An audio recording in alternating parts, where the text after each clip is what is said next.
stronę! Kurwa! Zostało nagrane?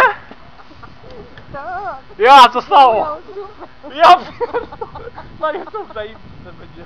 Kurwa, myślałem, że mnie przetnie to. Ja nie to. Czemu uciekać tak z łąby? Nie, że się ucieka. Ja, ale... Czemu się to ucieka? Jak burok normalnie. Czemu na dół ucieka? Ale jaja. Czapkę zgubiłem. No bo tam jest pełno drzew, to gdzie miałem uciekać? Na dół do stawu. Tak patrzę, leci, gdzie się to kończy.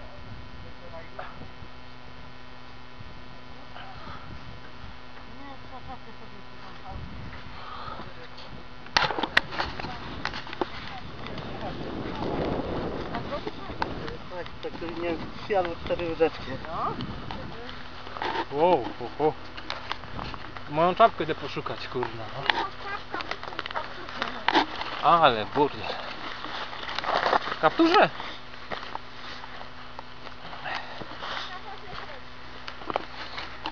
Nie, a dziękuję. O kurwa.